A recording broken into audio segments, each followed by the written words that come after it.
Hey guys, it's Devin. And Robin. And we're here with our July wrap-up and August to be read. Yes. And it's going to have to be brief as far as descriptions go because we have a lot of books to talk about. We did participate in the booktubeathon For the first time, and it was a lot of fun. I'm really glad we did that. Neither of us finished all 7 of the books, but I think we did pretty well with school and everything else. Alright, so let's get started.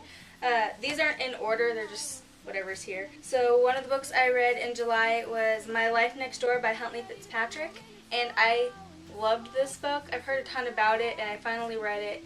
And I didn't give it 5 stars just because it wasn't quite there, but I'm thinking 4.5 stars, I would say. It's really good. If you haven't read it, I definitely suggest it. One of the books I read, this is actually the last book I read, it was Firecracker by David Iserson, and he's actually one of the writers for SNL, and this was one of the funniest books I've ever read, and I gave it 5 stars. This is the only book, no that's not true, it's one of the only books last month that I gave 5 stars to, and it's hilarious, and the main character is... A firecracker? Yeah.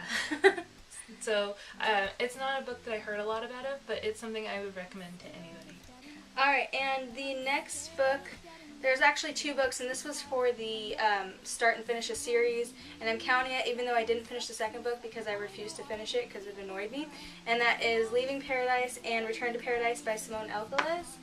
And I read her Perfect Chemistry, the first Perfect Chemistry book, and I loved it, and this one is okay. I gave it 3 stars. This one, the characters annoyed the crap out of me, so I ended up giving it 2 stars, and I kind of just skimmed the ending of it because I couldn't put myself through any more of it, so, yep. The next book that I read, it was actually, I think one of the first books, was Landline.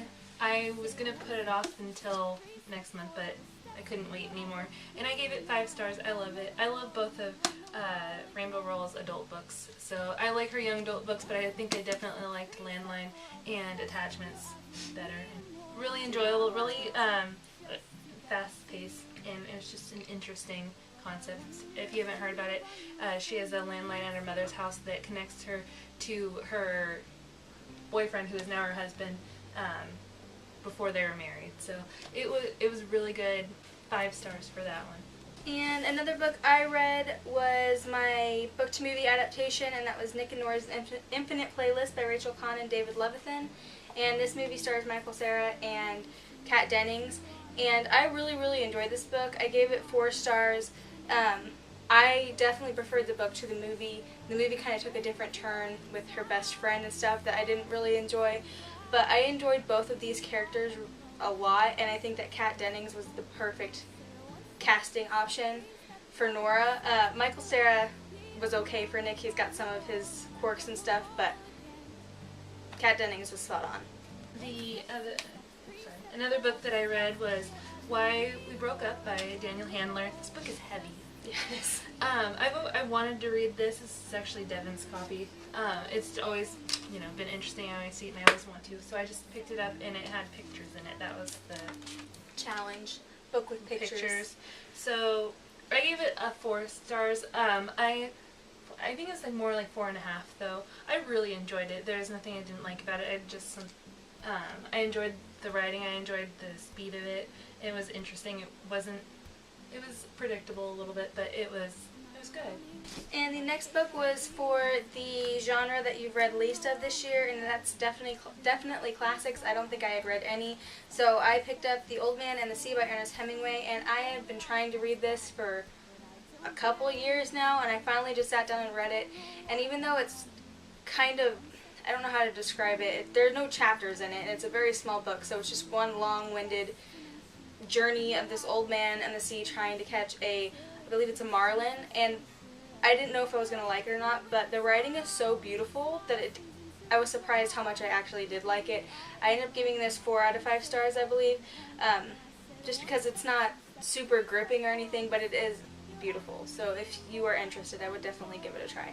I guess I was in a contemporary mood last month, so I had finished, I'd already started this, To All the Boys I've Loved Before by Jenny Han. I haven't read anything else by her. Devin's read The Summer I Turned Pretty, and she wasn't overly impressed with 2 it. stars. But I actually really enjoyed this. I think I gave it 4 stars. They kind of left you at the end, like, without whole lot of closure. I think that there's going to be another book coming out next year.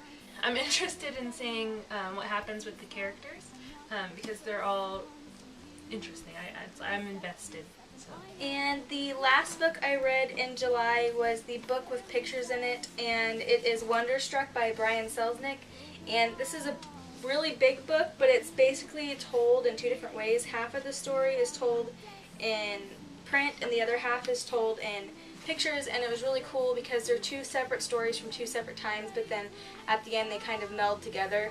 And it is a middle grade children's book, but I really enjoyed this. I gave this 4 out of 5 stars as well, and I just thought the premise of it was really good. And so if you haven't read this, I know a lot of people have read I think it's The Invention of Hugo Bray, is that what it's called? I haven't read that one yet, but this is by the same author, and I really enjoyed this one. And I have 2 more books. We read the same amount, but yours was a series. The next one would be We Were Liars by E. Lockhart. Did I give this a 4 or a 5 stars? I don't know. It's right there in the middle again, 4.5 stars. I enjoyed it though.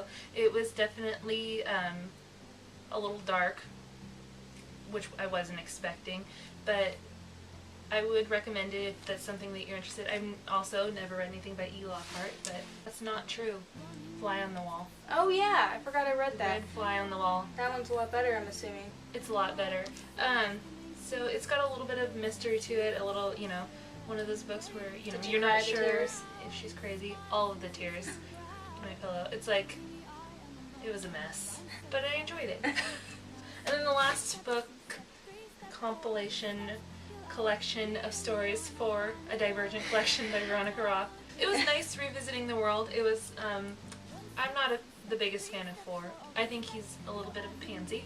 But Agreed. It was interesting to be back in the world, and I enjoyed his perspective on more on the scenes with Triss in them than his, building up to it and understanding, because that's just me personally. But I enjoyed it.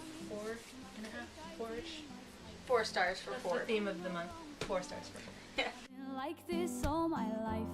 Step 1, step 2, step stairs from the people that I pass by. But I don't care, and guess why?